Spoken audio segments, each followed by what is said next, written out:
Well, there's my good friend Jeremy Shears. There you are. Mr. Harvey's got a guitar. We'll have our usual rendition later on. Yeah. On the backup music. Backup band.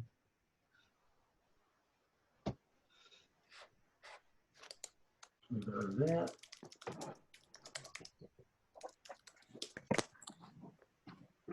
We'll just give it one more minute. I think there's a few still coming into the waiting room. So we'll just give them a chance to get in.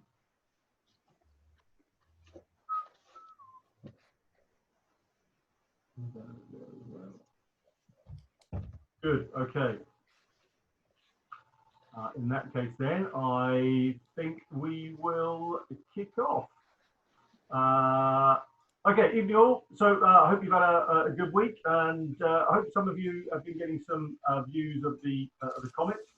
I did finally manage to get out there and get a picture, and I might even be brave enough to post it on the forum. There are some crappy ones on the forum, so I will put my poor effort up there. But I must admit, I was absolutely knocked out when I did finally see it. Well worth the effort.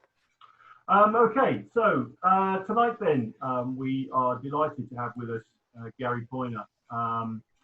Gary is going to be giving us a talk on his most passionate of subjects, variable stars. He's one of the most prolific variable stars observers in the UK, if not on the planet. We were just talking before we came on air. Gary's now clocked up just over 320,000 visual observations. Which is especially astounding when you consider that he observes from basically the heart of light-polluted Birmingham. So I think that's an amazing achievement. For some time, I think more than 40 years now, if that's not too rude to say, Gary, but he's been observing variable stars. He's been the director of the BAA, the Variable Star section there, editor of the Astronomer magazine. He's been the BAA, VSS, Eruptive Stars secretary. He's the VSS Circulars editor and webmaster and chairman of the Heart of England Astronomical Society. So he keeps himself busy. His main interest in the variables are cataclysmic and eruptive variables, and he observes those, as you would expect, at pretty much every opportunity with his 51 and 22 centimetre reflectors. So Gary's talk tonight, I think, is on a brief account of the science behind variable stars, how to observe them, and hopefully talk about the reasons as to why we observe them. So Gary, I will shut up and hand over to you. Thanks, Daz. Okay, so we'll just share this screen.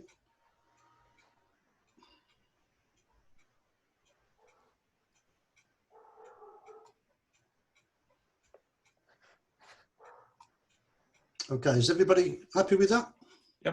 Yep, we can see that. Thank you. Okay, thank you very much for inviting me tonight to speak to Stargazers Lounge. Very nice of you to do that. So this evening I'm going to give a basic introduction to variable star observing, and hopefully by the end of the night I might give several of you something else to think about other than comets, which I think is on everybody's mind at the moment. So what are we going to talk about tonight? Okay, so first of all, I'm going to break the talk up into three parts. I'll give an express guide into variable stars themselves and why they vary. It's a very express guide because it's a very in-depth subject. The second part is how to make the observation. And finally, at the end of the talk, why we actually observe variable stars, why we do it. Before we start, there are two very basic things that we need to get understood. And the first thing is variable star nomenclature. And basically, if you can get your head around this, then you know you've cracked it really, because this is really confusing. So Greek letters are used for designating stars. Roman letters, lower and uppercase, from A to Z and from A to Q are used. In 1850, Friedrich Argelander proposed that the first variable star in any constellation that hadn't got a Greek or Roman letter would be designated R, second one S, third one T, and so forth until you got to Z. Then it would start at double R to RZ, SS to SZ, and so on, up to ZZ. From then on, you went back to A, so it's double A to AZ, and BB to BZ, etc., up to QZ. J wasn't used, and the second of the two letters shouldn't precede the first one. So if you're following this, you're doing really well. This provides up to 334 designations for in any one constellation. Once that number has been reached, the next variable to be discovered is called V335, whatever the constellation. I often think that this is one of the most confusing things about variable stars, especially now when we get lots of long designations from surveys and so forth, but more of that later. And the second thing, for people who have no idea what a variable star is, I need to describe is the light curve. A light curve is just a graphical representation of how your data appears. So we have a graph with two axes, X and a Y axis. The X axis is magnitude and the Y axis is time. The magnitude is also called the amplitude of the star, by how much brightness the star varies. And then after a while, once you've made one or two observations, you can plot your observations on this graph, and you end up with a nice light curve like that. So if you haven't seen a light curve before, that's what a light curve is, and I'll show you lots of those during the talk this evening. Okay, so let's get on with this.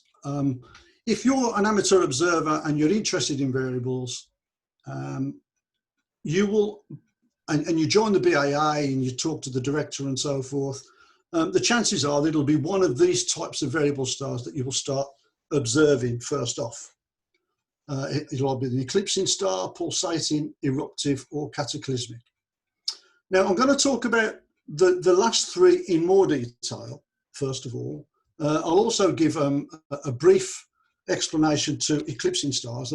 I'm not really an eclipsing observer, and in fact, eclipsing variables aren't actually real variable stars themselves, because the light that we see coming from an eclipsing star, the variation is due to a second or third body in the orbit. So extrinsic stars, these are the eclipsers. We have eclipsing stars, rotating, micro-lensing, and then we have also subgroups to these, 22 different types of eclipsing stars and 18 different types of rotating stars. So there's no way that anybody could sit for 45 minutes and talk about all of these stars themselves. So I'll just quickly pass through the eclipsing stuff. The intrinsic stars are the stars that actually vary by physical changes within the star or within the system themselves. And these are pulsating, eruptive, cataclysmic stars, X-ray, or active galactic nuclei. And each one of these main titles have also got lots of subgroups. So for example, there are 67 different types of pulsating star. There are 38 different types of cataclysmic and so forth. So again, there are lots of stars for observers to observe. So on the 17th of July, there are 1,437,836 variables catalogued in VSX, which is now really the unofficial official catalogue put together by the AAVSO. So there's a lot of stars out there. So first of all, let's quickly look at eclipsing stars. So here we have a star that most amateur observers will know about, Algol. And we can see the variations are caused by one star passing in front of another. These are called spherical eclipsing stars because there's no real interaction between the two stars themselves. The main difference is in the light curve. And you can see that there is a deep minima, if you can see my mouse cursor there, deep minima and a secondary minima. And you can see the secondary minima occurs when the smaller star passes in front of the larger star. So these are spherical stars, and this is how Algol works. Once the stars get a little bit closer to each other, these are called ellipsoid stars. And as you can see, they're so close that the star is actually out of shape. These are called EB type stars, or Beta Lyrae, named after the star Chelyabinsk. So Chelyabinsk itself has a period of 12.9 days, and you'll see that the amplitude of this star, magnitude 3 to magnitude 4, is smaller than the Algol type stars.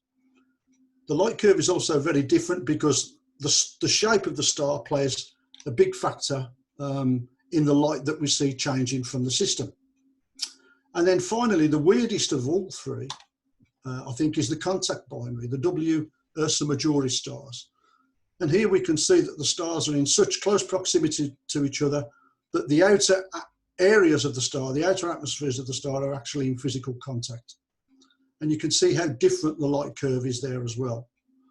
The amplitude for these stars are extremely small, perhaps under a magnitude, so that you would probably need a CCD or some sort of photometric equipment to observe them. I'll talk a little bit more about eclipsing stars towards the end of the talk. So these are the extrinsic stars, where the variations that we see coming from the system is not really caused by alterations within the star itself.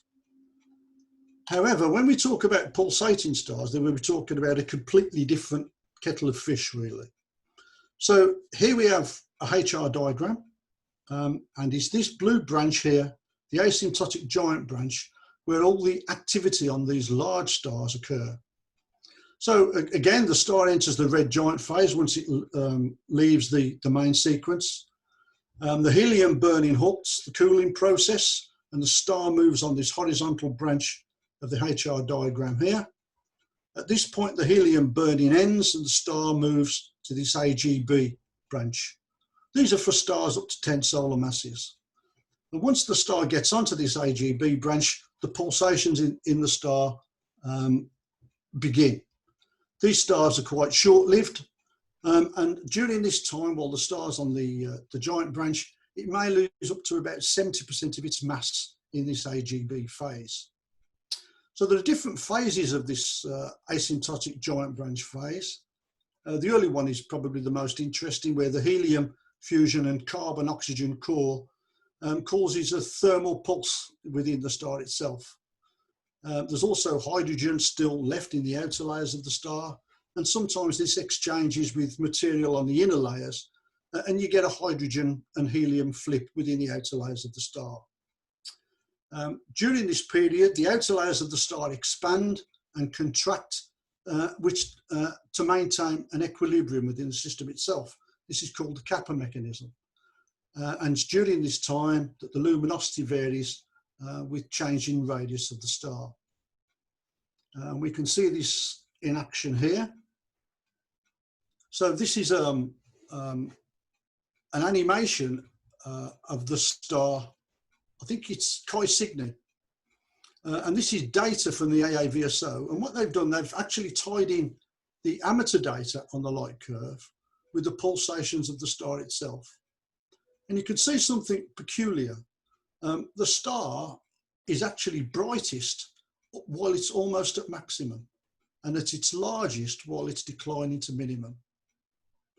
And this is partly due to the presence of titanium oxide in the outer layers of the star. And you can see from this graph in the top left-hand corner that when the star's at maximum light, it's a clear atmosphere, and you can pretty much see almost down to the photosphere. However, when the star's at minima, the star is quite large. A large amount of titanium oxide builds up in the outer atmosphere, and it almost occurs to be a titanium oxide sunscreen, which helps to dim the star as well. So I think this is a wonderful animation from the AAVSO, tying in professional observations with thousands and thousands of amateur observations of Chi Cygni over the years. So it's always nice to see a star vary, and it's not always possible to do that. But this video shows it. This is a Cepheid variable, RS Pupis, and this is through one phase, about 40 days, 41-day cycle, and the cycle is repeated just for the cause of effect. And you can see the reason why we're seeing the variations of the star itself, because the light is reflected off a nearby gas cloud in space.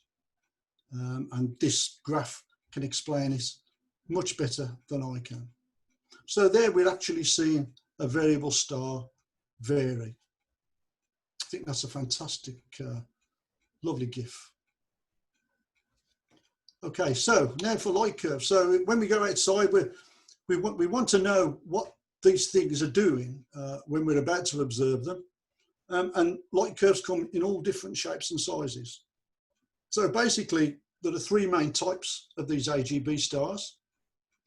The first of all are the Poyner stars. You can see the spectrum from M to S there. And these have periods between 80 and 1,000 or just over 1,000 days. And when I say period, I mean the time that's measured from 1 minute, this is maxima up here. The amplitude of the star also, that's the amount by which the star varies, can be as much as 10 or 12 magnitudes. Then we have the semi-regular stars. So again, we have a pretty similar spectral type, but we notice the periods can be quite longer, from 20 days to over 2,000 days. The big difference here is the fact that the amplitude is smaller. So here where we have an amplitude of 8 magnitudes, here we've only got about 3 or 4 magnitudes. There are several subgroups to these semi-regulars, B, C and D. And the semi-regular C stars are multi-periodic, which means they have extremely complex light curves. So if we look at this light curve here of Z Uma, the observant amongst you will also notice that apart from the variations that's going up and down there, you can see a secondary wave. And if you can see that, I'll just highlight that as well. So even with Z Uma, there is more than one period. And if you've got a lot of data, if you've been observing these stars for many years and you analyse the data, you can actually pick these periods out yourself. Now, these stars are extremely large. And to give you an example of this, let me show you a graphic of a star that's in the double cluster of Perseus, called RS Persei. So there we are. So this little yellow dot here isn't the Earth, this is the Sun. And this is RS Persei here. So we're looking at 700 to 1,000 solar radii, which is an absolutely enormous star. But you see how cool it is? 3,500 degrees K. But it's 78,000 times more luminous than the Sun. So these stars are absolutely giant. I really can't imagine anything this large. Not sure about you guys, but I certainly can't imagine a star that big. An interesting aside to RS Persei is that we still are not sure what type of star it is. For many years, it's always been considered to be an AGB star, but now some catalogues class it as a low-mass supergiant star. So we still are unsure about what this star actually is, but it's a lovely star to observe, and it's bang in the double cluster in Perseus. And then finally, we have these RV Tauri stars, which we think are post-AGB transition stars. So these are pulsating stars which are leaving the asymptotic giant branch. They have up to 2 or 3 periods. They also have a photometric and a spectroscopic period, which I can't quite get my head around. And we have 2 subgroups, RVA and RVB, but the light curves are extremely complex. So if we're just starting out observing variable stars tonight and we look at these, we want to go out and look at a variable star, the chances are it's going to be one of these types that you will start off with. There are, of course, lots of other pulsating stars, from the classical Cepheids with periods from 1 to 50 days down to the double Z SETI stars with extremely short periods itself. You could certainly observe Cepheids with small instruments, but for anything from 1 to 3 hours, you would need some photoelectric equipment. certainly the beta Cephei stars, you would need something electronic to observe. So moving away from the pulsating stars, I did say this was going to be an absolutely manic explanation on variables. We next move on to the eruptive stars. So here we have lots of things going on. The big difference, as you can see from this animation, which I hope is playing on your screen, is that there isn't one star involved, but two. So we have wind accretion from either a red giant or a red dwarf onto a white dwarf. The white dwarf is stealing material from the star, either from the wind or directly through an accretion disk. In the spectrum, we can see titanium oxide, which proves that it's a double system, a double star within the system. We have pulsations, which you can view in the cool components. We have outbursts and complex orbital variations. Even rotational changes of the star itself can alter the brightness that we can see from Earth. Eclipses and orbital periods up to from 100 to several thousand days. Of course, the great thing about these is that occasionally the accretion disk will give us a demonstration like this, an outburst. So we can see the star rise in brightness in our telescopes or binoculars. And I'm sure we've all seen images of these in sky and telescope and astronomy now, of historic outbursts that have occurred within these systems themselves. So I'm going to give you 3 examples of an eruptive variable, symbiotic star here. You can see the light curves are very different. These are from my own observations. So the same process within the system, but the light curves are extremely different. So the first we have AX Persei, here we have Z Andromeda, and here we have V1413 Aquila. So the AX Persei here, you can see this, it has about an 800-day period, which you can pick out from the light curve. Z-And is famous for its outbursts. You can see that there are 2.5 magnitude outbursts here. And 1413 Aquila, apart from showing the variation here, also undergoes eclipses every 400 days. So the same process causing the variations, but 3 very different light curves themselves. Also, if you're into spectroscopy, these stars offer brilliant opportunities if you've got a spectroscope. I'm not an expert on this, but this is a nice spectra obtained by Jim Ferreira from California with a C9, I believe. And this is for a symbiotic star called AG Pegasi. And if you can see the graph there, you can see that it's picked out lots of titanium oxide bands. This is from the cooler components of the system. And there's also He and some hydrogen as well. This is from the white dwarf or the accretion disk. So lots of work there for amateur spectroscopists. Some stars you could categorize as eruptive and pulsating. And I'm sure that most of you listening here will have heard of our corona. So our corona borealis is probably one of the most famous stars in the sky. It's an FG type supergiant star, again quite large, 50 to 75 solar radii. But the interesting thing about our core bore is that it's it's completely devoid of hydrogen. It's a hydrogen deficient carbon rich star, and these are some of the rarest stars known in the sky.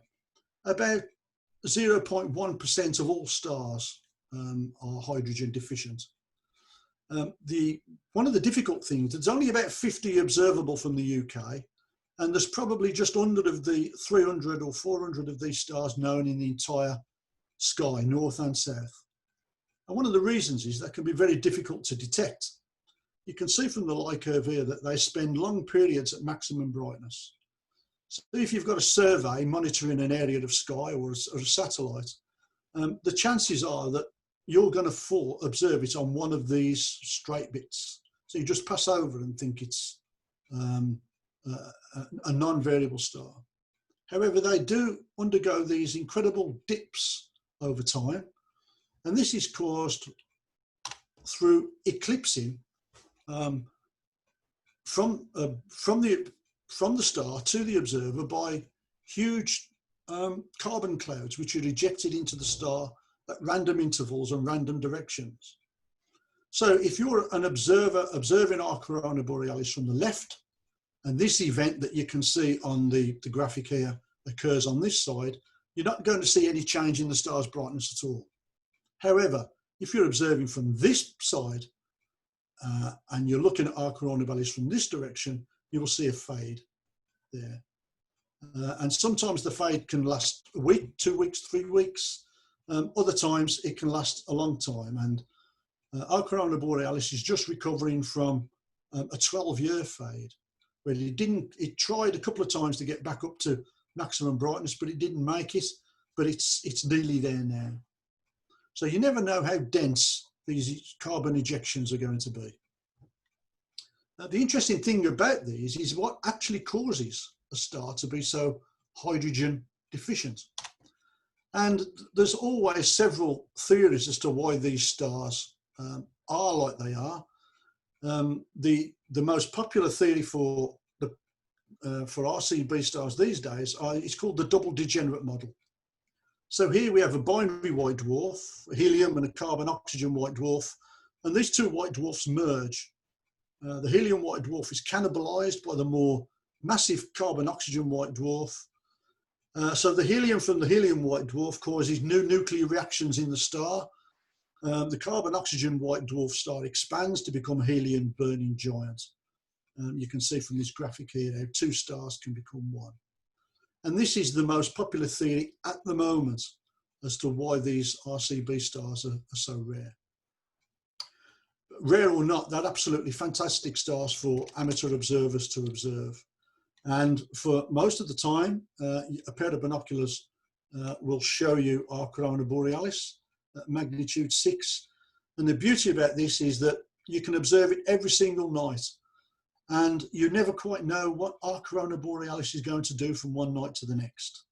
Unlike a lot of stuff that you observe in the night sky with telescopes and binoculars, variable stars do offer this, that before you turn your binoculars onto RCB, you wonder what's going to happen before you look at it.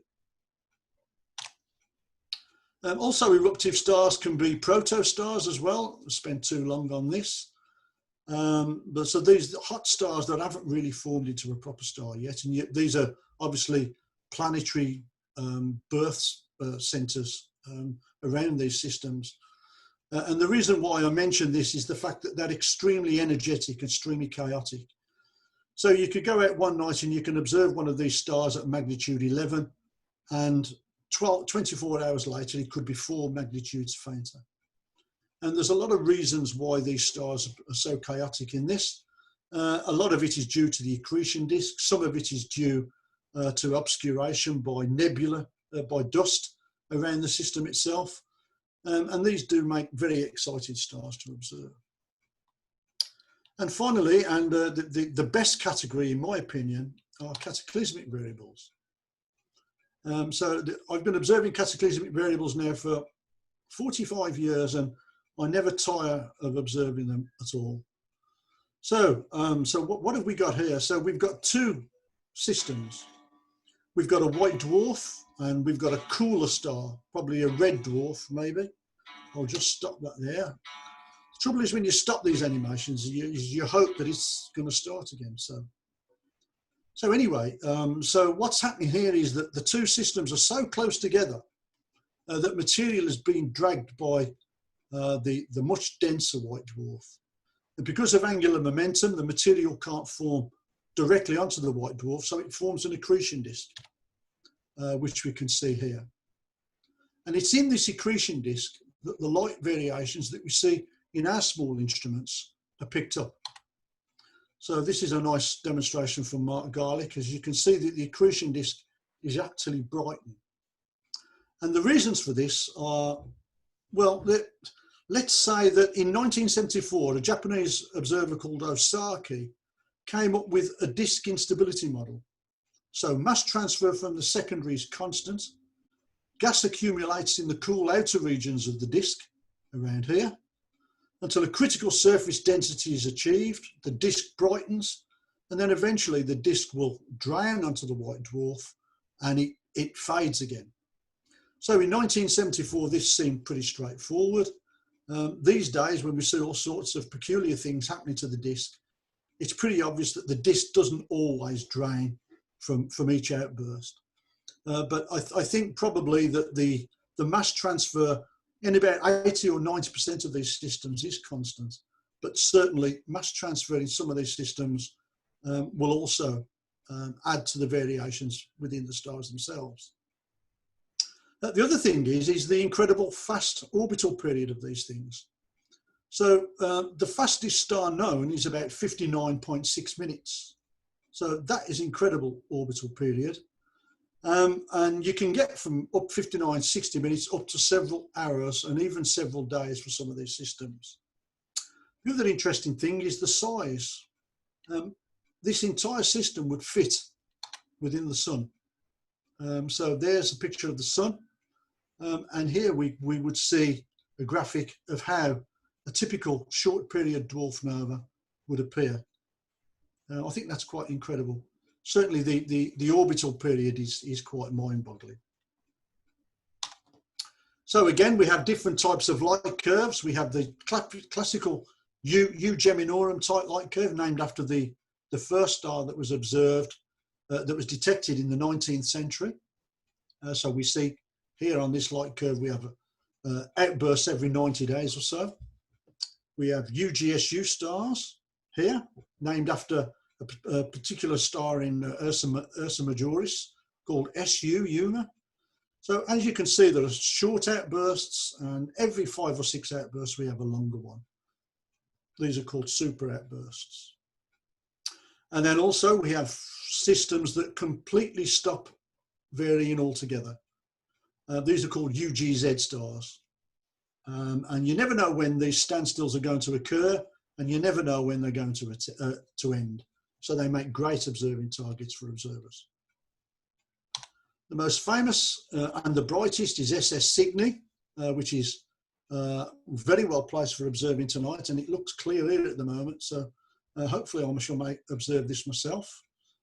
Flamsteed 75 Cygni there, almost a naked eye star, not from Birmingham, but from other parts of the country. Sure, you could probably see this naked eye. Here's the field. This is Flamsteed 75 Cygni there, and SS Cygni lies there. The light curve, you can see it goes off every 40 or 50 days. Sometimes it plays up and it misses an outburst out, which just goes to prove that even though we give periods to these things, they don't always behave themselves. But I think probably one of the most remarkable things about SS Cygni is that there's not many objects in the universe where you can see an accretion disk with a pair of binoculars. But you certainly can with SS Cygni, because when it goes into outburst, it can get as bright as magnitude 7.5 to 8. And as I said on the previous slide, it's not actually the star that you can see brightening, it's the accretion disk. So if SS Cygni is in outburst tonight and you go out and look at it with a pair of binoculars, it's not the star you're looking at, it's the accretion disk of the system. And I think that's pretty fantastic. So if you add a magnetic field to these white dwarfs, all sorts of peculiar things happen. We get stunted outbursts like these in DQ-Hur systems, where only the inner part of the accretion disk is stunted. The outer parts are still in existence. There's a small magnetic field. Or sometimes an absolute massive magnetic field will prevent the formation of an accretion disk anyway. So we get accretion columns. And you can see the light curves are very different in both systems.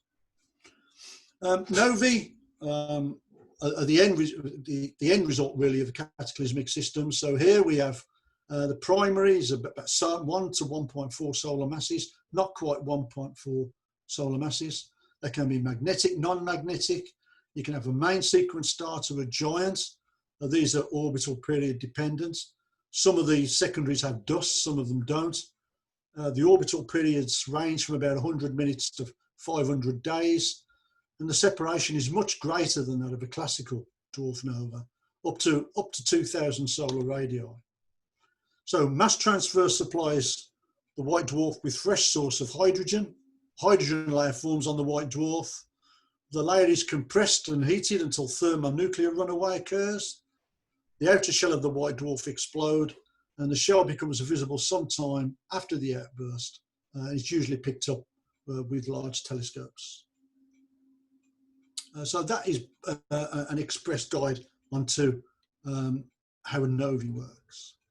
And it's not only stars that we can observe quickly. Active galaxies, you wouldn't believe that a galaxy, probably with the sensor, solar system size, could show so much variation. So we have 3 different objects here. This is Beta Lacerta, this is S510716, this is 3C66A. And you can see that there's difference in variations. And I think probably one of the most amazing things is that you can observe one of these objects for an hour visually, and you can detect up to a magnitude change in brightness. And that's pretty incredible when you consider what you're actually observing. Okay, so time is dragging on, is going on, so we'll leave the variable stars there. Now that you're all experts on variables, you're all going to want to go out tonight and observe them. So how do we actually observe variable stars? So that's the big question. And I have to say that it does perplex a lot of people. And I don't really know why, because it's very easy. If you can get the variable star nomenclature, you can do this, believe me. So what you have to do, you locate the variable using a chart. Now you can tell that I'm a visual observer. I use a Dobsonian because I've had to add GoTo there as well. I have used GoTos myself in the past. Don't like them, but that's another story. So you locate the variable by using a chart or put it in your computer. And then you compare the variable's brightness with comparison stars in the field of view using methods employed by the BAA, not by anybody else. The BAA variable star section is the oldest variable star section in the world. We have the oldest existing database, and if the BAA VSS doesn't know how to observe variable stars, nobody does. So the first thing you do is find your variable, hopefully. And this is where a lot of people go wrong. They don't go wrong. What they do, they try and find, they spend all night looking for a variable star using a chart. They can't do it. They go mad, and they never ever observe another variable star again. So my advice to anybody who's starting this is that if you can't find the star within half an hour, forget it. Leave it, go and look at M13 or something and come back another night. Don't drive yourself mad trying to find it. So what do we need? We need a chart. This is a BAA chart for SS Cygni that we've just been talking about. And you'll see that a few things on this chart that need pointing out. First of all, the variable is always shown as 2 dots, a larger one and a small one. In olden days, and I'm going back 50, 60 years now, the outer ring used to be the size or the brightness of the star at maximum, and the inner dots used to be the size of or brightness of the star at minimum. These days, with computers, you can't ask them to do that, so they just put dots in with a circle round. So if you see a chart with a dot with a circle with a dot in it, it's a variable star. So we get the name at the top of the chart with its position, of course, and then we get something called a sequence.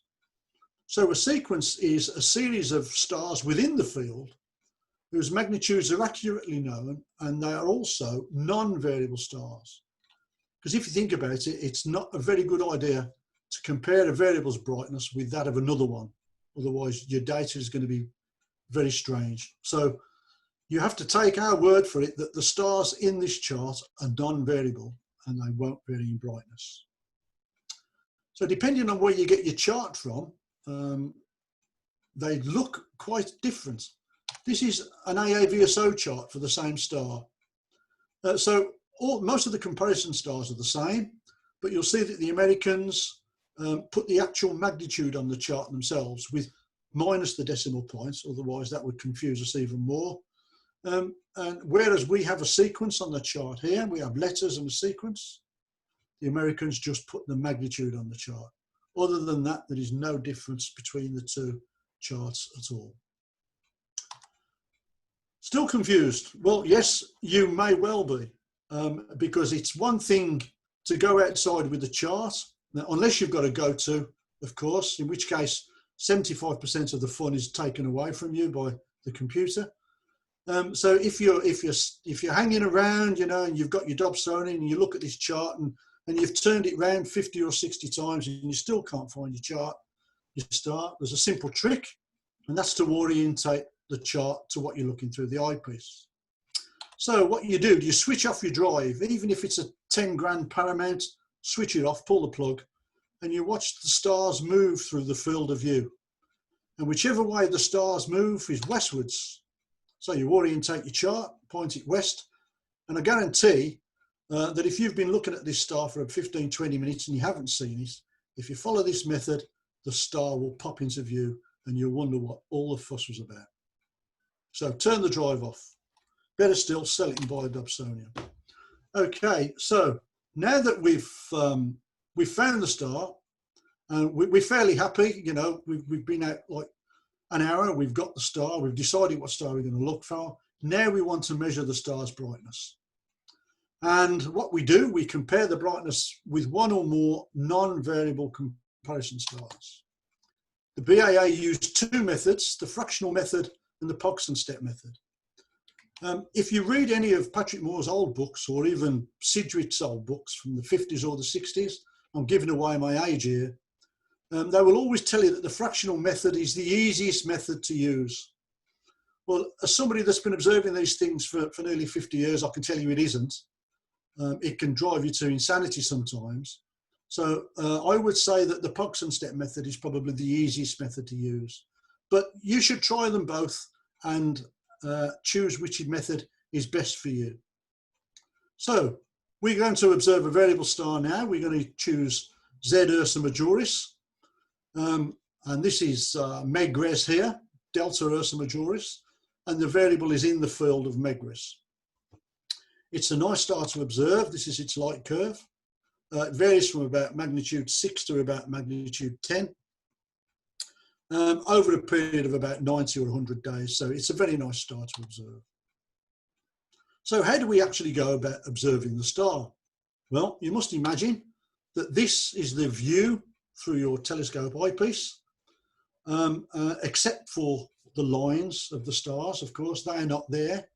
And you might think that's a pretty obvious thing to say, but believe me, I have been to a talk where somebody says, well, I've never seen the lines through an eyepiece, but I won't tell you from what part of the country that person was from. So here we can see that the variable is in between these two horizontal lines here.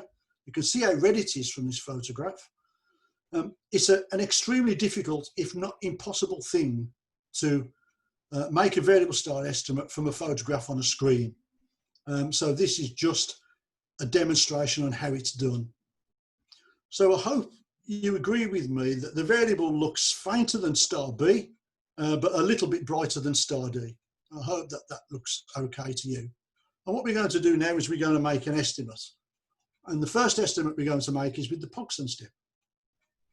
The first thing you must do is not have your comparison stars more than 0.5 or 0.6 of a magnitude apart in brightness.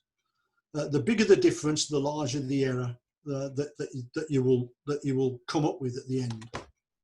So here we go. So what we're saying is that the star is 2 steps fainter than star B and 1 step brighter than star D, or it might be halfway between the two. It might be closer to B than D.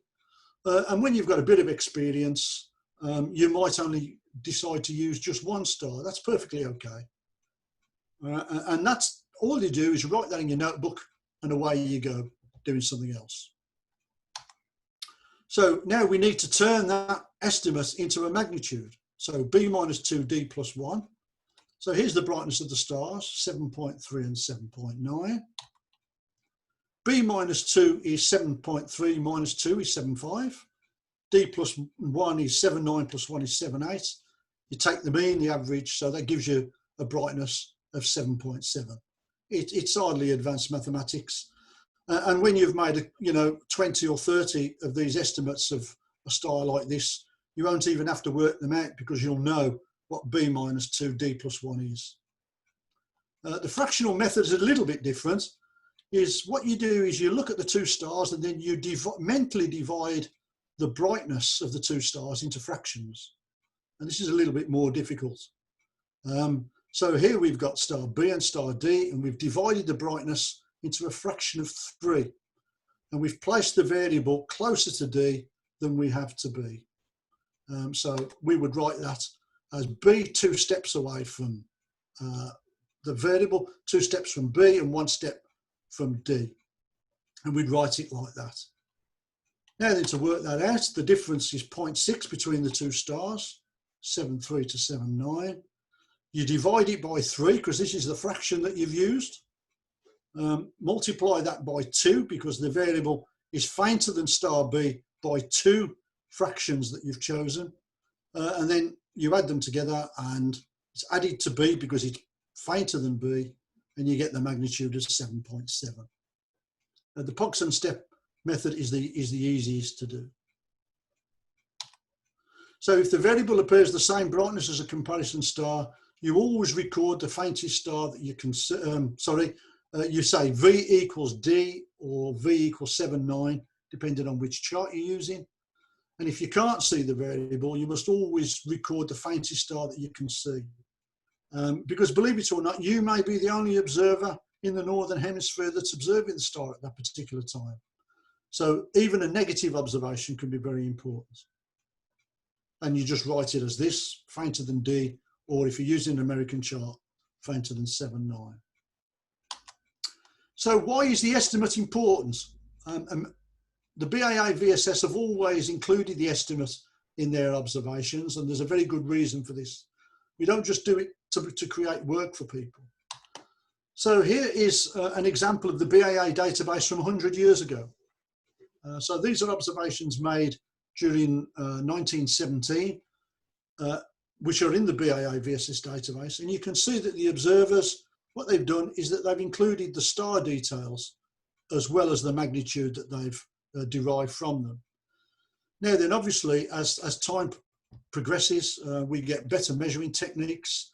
So the comparison star magnitudes are honed down, and if you compared a chart from 1917 to one in 2020, you would find a considerable difference between many comparison star magnitudes.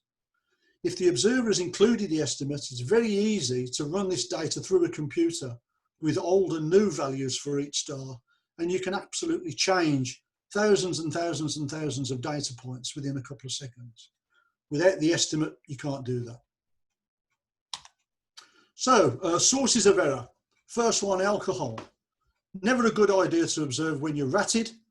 And even if you've had one drink, it can affect your reduced magnitude. So if you hear people saying, "Oh, I've been down the pub and I've gone out and I've observed this star and observed that star," then don't take any notice, because do not observe when you're ratted.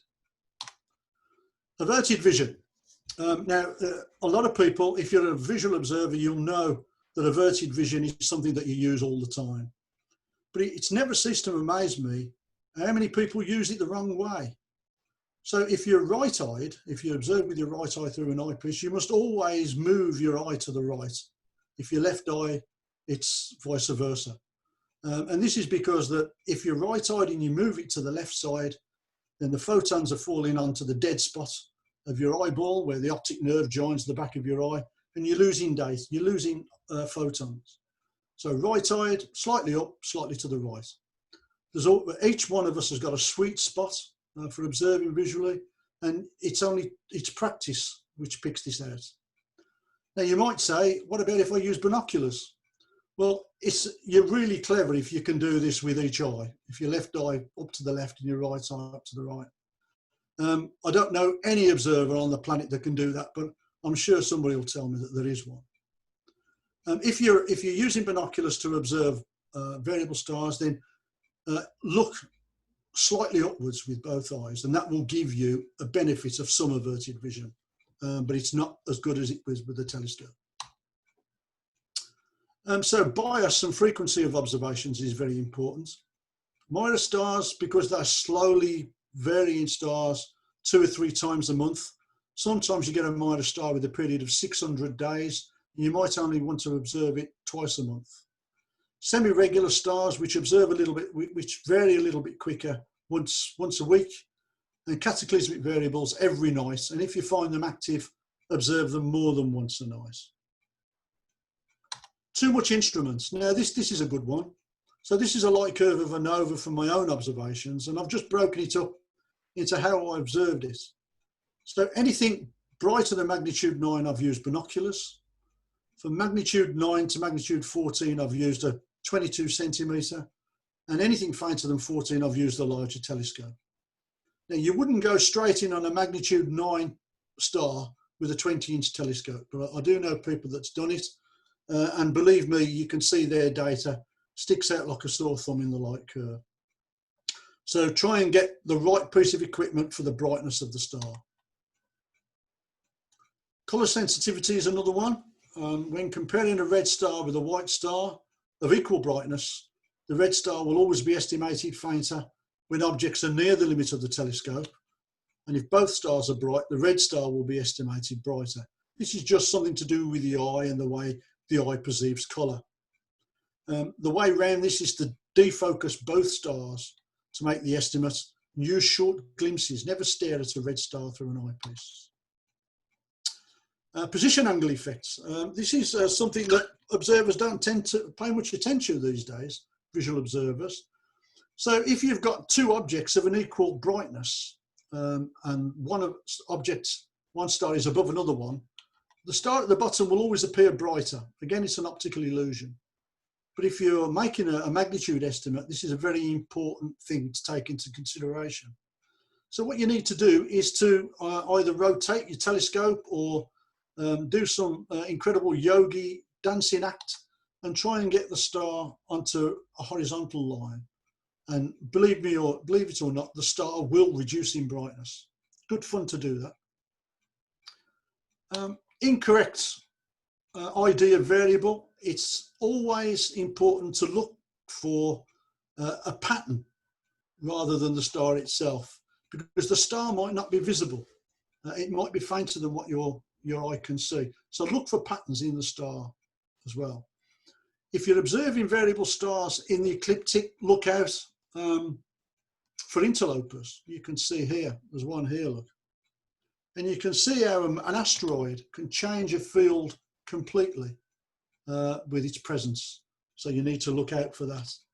And very often, sometimes you'll find an asteroid either sitting right next to the variable you're looking at or right over it. And this has happened to me several times in the past. And one particular time in the early 1980s, I reported a starring outburst, and it was minor planet 8 Flora. So it can happen to anybody. So be careful. Look for the field of view rather than for the variable itself. So to construct your own observing program, you need to ask yourself a few questions. How often can you observe? If you can only observe once a week or once a month or once a fortnight and so forth, then build your program around that. Include slowly changing variable stars like minor stars or semi-regulars.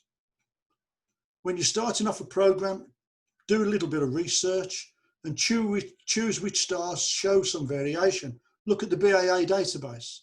For example, if you looked at this star as your very first variable star, you would go mad and pack up after 6 months and never observe another variable star again, which is understandable.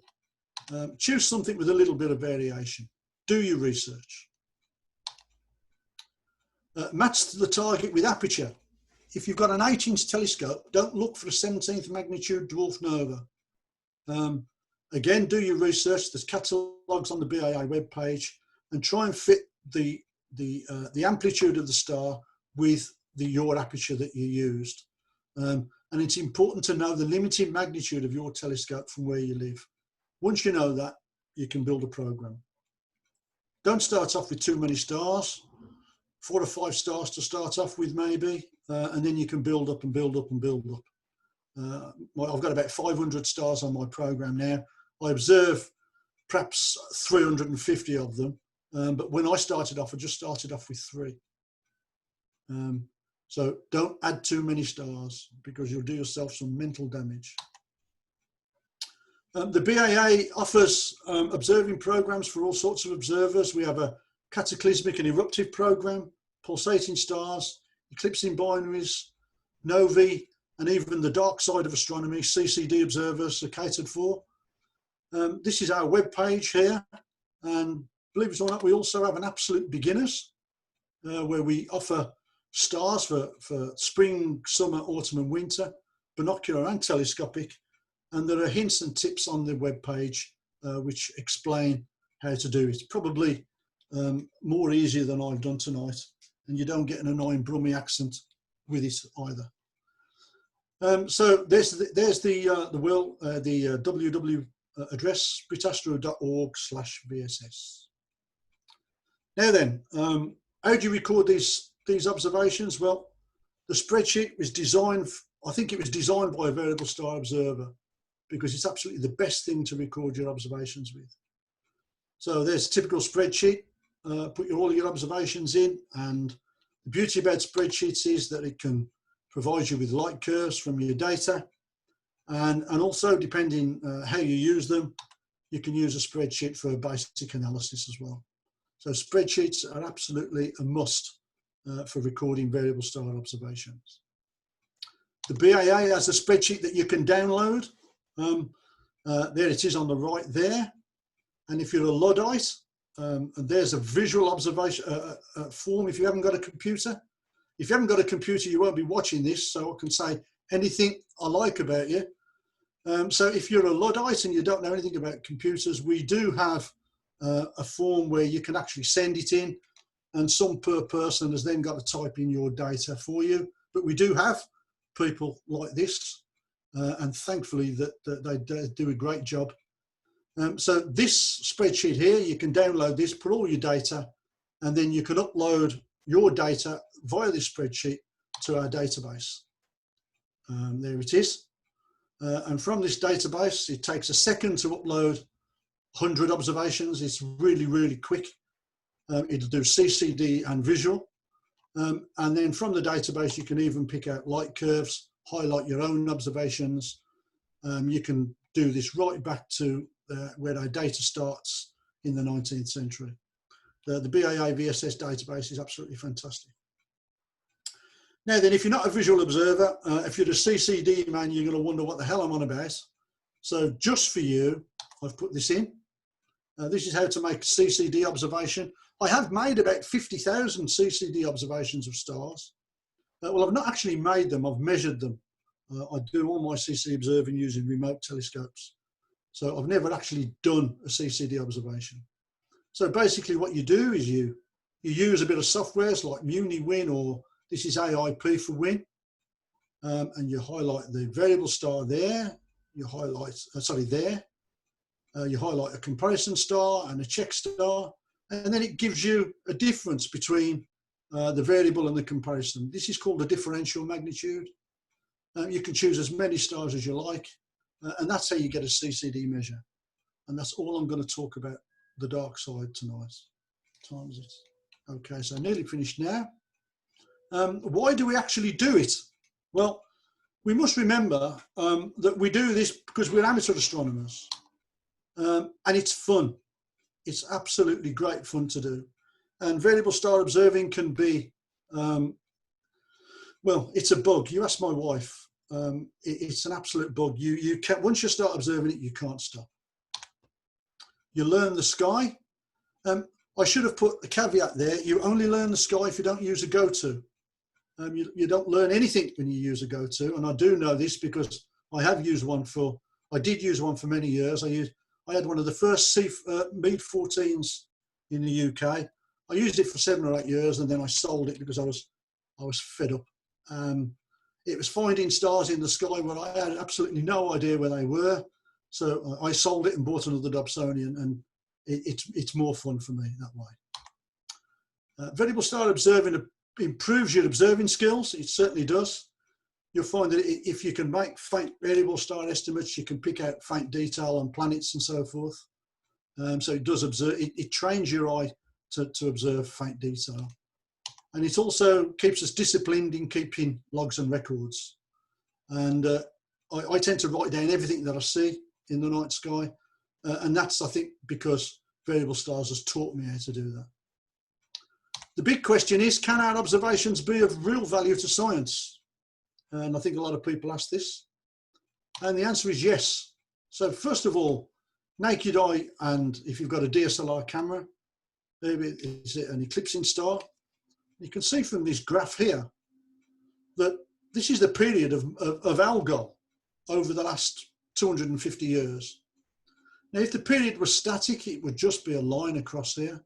But you can see the period is changing, and all this information has come from naked eye stars from observers over the last 250 years.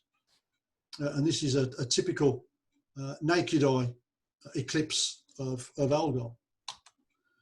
If you've got a DSLR, you can actually time minima very accurately. And this light curve was done by a chap called Des Lafney, who lives under the street lamp in Edinburgh. He really does live under the street lamp in Edinburgh. He hasn't got a house. No, I'm only joking, Des, if you're watching. But he does have a street light in his back garden, and he observes dozens and dozens of these EBs. And he actually provides Krakow with timings of eclipsing binary minima. He's doing fantastic work up there. Eclipsing time and minima are also given on the BAA VSS website. If you don't have any optical aid, you can still make valuable observations. The recent fade of Betelgeuse was detected by naked eye observers. So don't feel as if you need a telescope or binoculars to contribute to variable star astronomy. Even a small pair of binoculars can give good science. Look at this. This is a light curve of VBOO. In 1920, it varied between 6.5 and 11.5. That had decreased to less than a magnitude in 1990. And you can see that it's starting to widen again. 2016 is a 3 magnitude amplitude.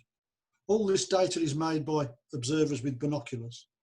Without observers like this, we wouldn't have light curves like that, and we'd be missing out on science. Mira stars change periods too. Everything about this is amateur. The light curve is all amateur observations, and the analysis was done by an amateur, a chap called John Greaves. And what John found out that over the years, Ard Aquila has reduced its period from 328 to 278 days. And this is, I think, the first ever instance where a decreasing period of a Mira star been detected and worked out by an amateur astronomer. If you've got a big scope, you can concentrate on the fainter stuff. Why observe brighter stars when you can use observe the fainter ones? And if, again, back to the dark side, if Jeremy Shears is still awake, he'll enjoy this because Jeremy has done some fantastic work with even such a small telescope as this. Some of these CVs, they're so close, the accretion disk actually precesses. It sets up a 3-to-2 resonance within the system itself. And you can see that from this graphic here. Now, it has the effect of causing these small modulations on the light curve itself. These are called superhumps. And these are only perhaps 1, 2, or 3/10 of a magnitude. But if you can measure the superhump period, you can derive the orbital period of the system. And bearing in mind, you may even be looking at a system that had never been observed before. There's no information whatsoever about the system. Yet with a small telescope like this and a CCD camera, you can do fantastic work like that. And both CCD and visual observers can work together. This is a star called WZ Sagitta, which has an incredibly short period of 81.6 minutes. And this is what professional astronomers thought the accretion looked like in 1978. In 2001, the outburst occurred again. Visual observers and CCD observers combined to make dedicated observations during the outburst. And what's happened is that the whole accretion disk has now changed. This is a professional reconstruction of the accretion disk of WZ Sag, solely from amateur data. No professional data in this at all. So again, we're having great fun while we're doing it, but we're producing good science. The surveys are really giving a hard time to visual observers because they're detecting thousands and thousands of variable stars, they're detecting outbursts. But the thing about the visual observer over the surveys is that sometimes it can take 2 or 3 days for a survey to announce an outburst. So that providing that you're out every night and you're picking up these outbursts, you can still give good value for money for the Mark I eyeball. These 4 are certainly the most productive. The Catalina Real-Time Survey, Sloan Survey, the Supernova Survey detects hundreds and hundreds of these stars every week. And then we have the Master Optical Transients. Master is Mobile Astronomical System of the Telescope Robots. That's a Russian survey, but it does detect some absolutely brilliant stuff. And I've gone on for a bit longer than I anticipated, so I'm going to end with this slide and a famous quote from the late Brian Marsden. Theories and explanations of phenomena come and go with time. We know that's true, but the only things of any real lasting value are the observations themselves. So I'll leave you with that, and I'll say, if you're still awake, thank you very much for listening. Over to you, Daz. He's got to learn how to unmute himself first. Oh, that might be my fault. I take it back. Sorry, Daz. I was going to say, I'll wait till you click that button, and then I'll tell you that you haven't clicked that button. Excellent. Thanks, Gary. Thanks very much indeed. I think your passion for the variables is very clear. And I'm going to use privilege, and I'm going to ask the first 2 questions if I can. Yeah. You talked about, of course, actually finding the stars we're going to observe first. What about in terms of a period of time to actually observe the star itself?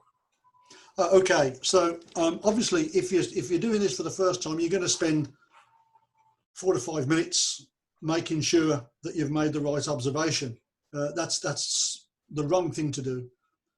Try and spend as little time on making the estimate as you can, because you can. The longer you stare at a variable star, the easier it is to convince yourself that, oh no, it's not B minus 2 D plus 2, it's B minus 3 D plus 1. So go with your first instincts, and then check that observation against the database. And the more you do, the better you'll get at it. Sure. Okay. Understood. Thank you for that. And then the second one then is presumably then the surveys that you've just been talking about. I suppose the danger of those, or danger if that's what it is that they're producing more targets than there are astronomers to observe these things and therefore record data. That's dead right. I mean, there are thousands and thousands of new cataclysmic variables discovered every week, and we just can't follow them all. So what you have to do is you have to look through these surveys, or ask somebody else to look through for you, and just choose the stars, if you want to add some stars to your program, within your magnitude range. Very difficult to do because you won't know what the range is.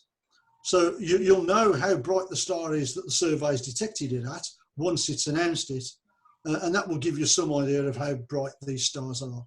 Sure. But you're right, it is a problem. Yeah, I can imagine. Excellent, thank you for that, and apologies to everyone for using presenters' privilege, if you like. Can I also use my privilege and ask a question? Gary, as someone that's never done this before and wanting to get into it, I wouldn't have necessarily the confidence to submit anything I recorded, because I wouldn't necessarily have confidence I've got it right. How do you recommend people make that first submission and ensure that they're getting it right? Okay, so there's 2 ways of approaching this. One, you can be absolutely brave and report it, whether you're convinced it's right or not.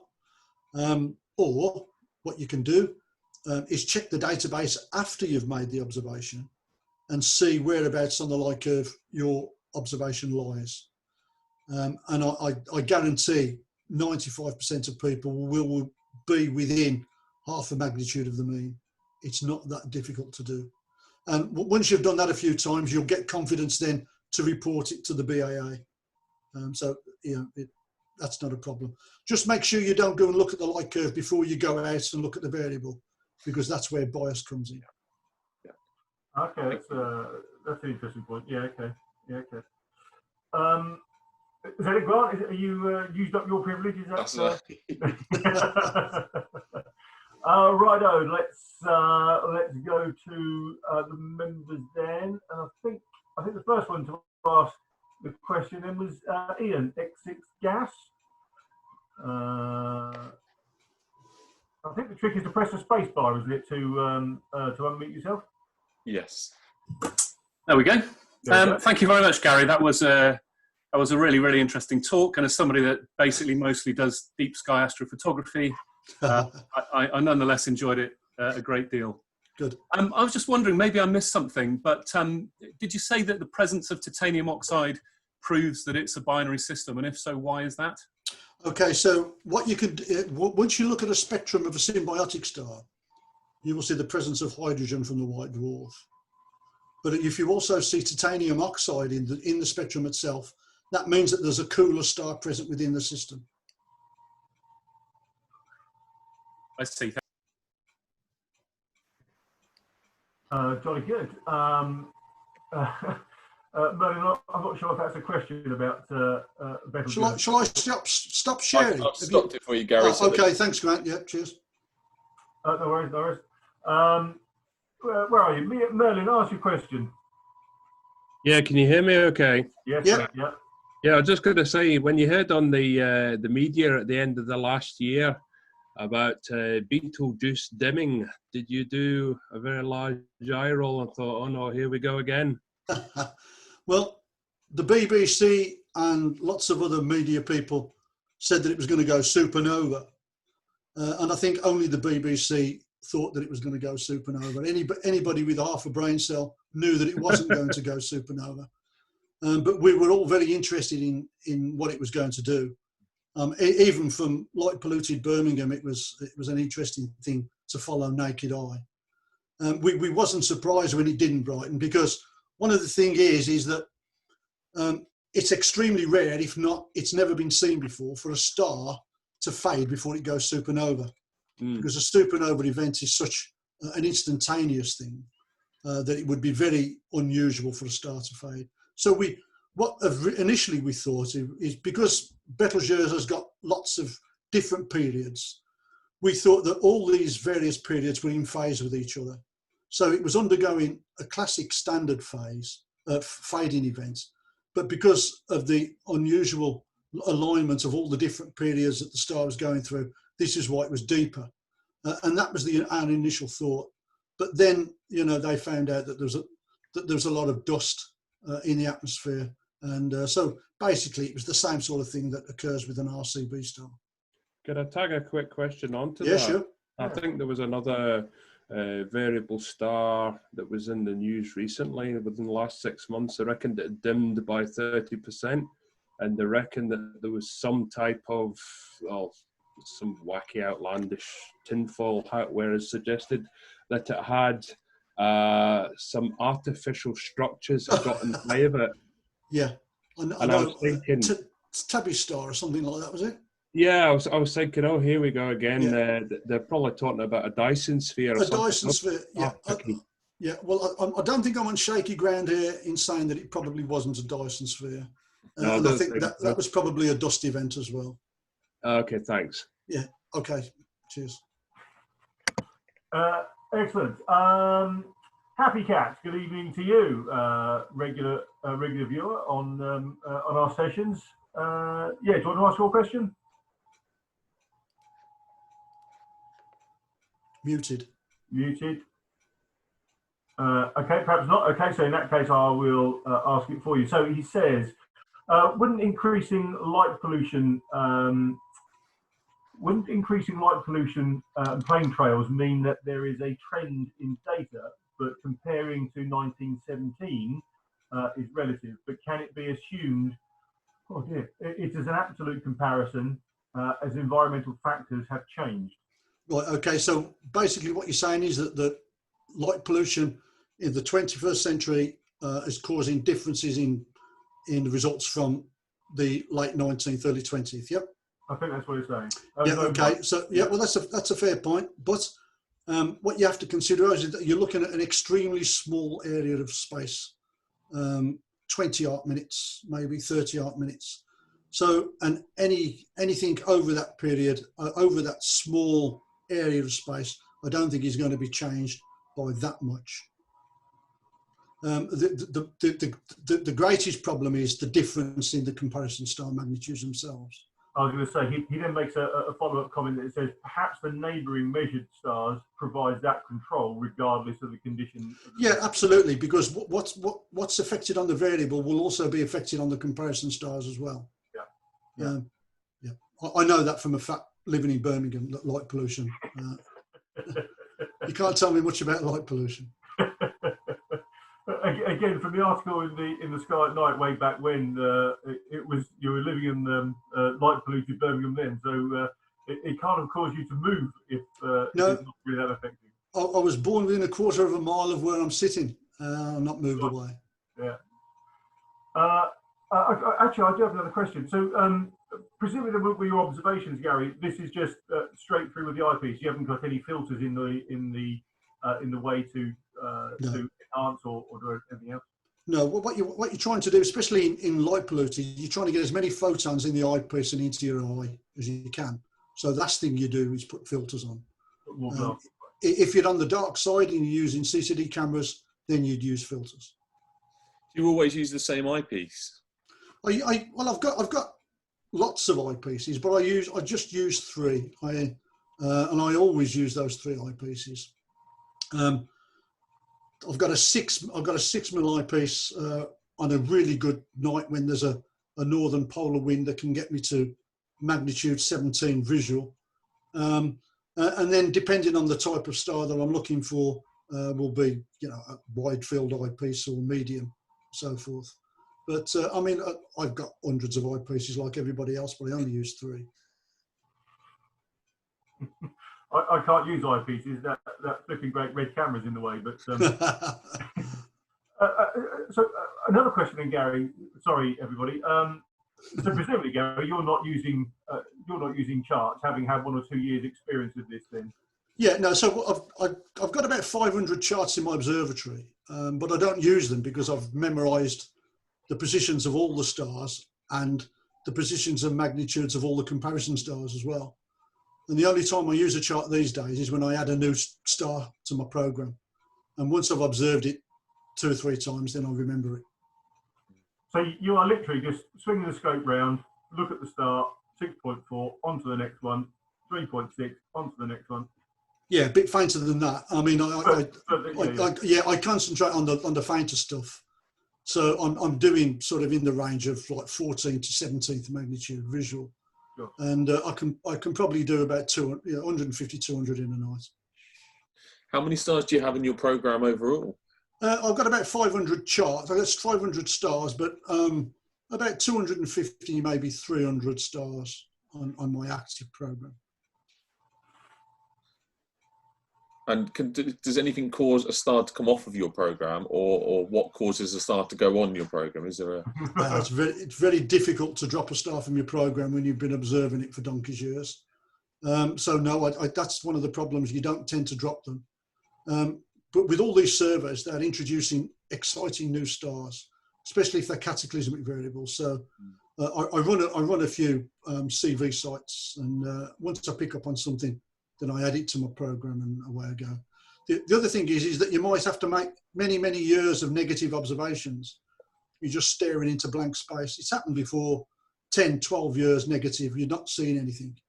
And then one night you go out, climb the ladder, look through the eyepiece, and there it is.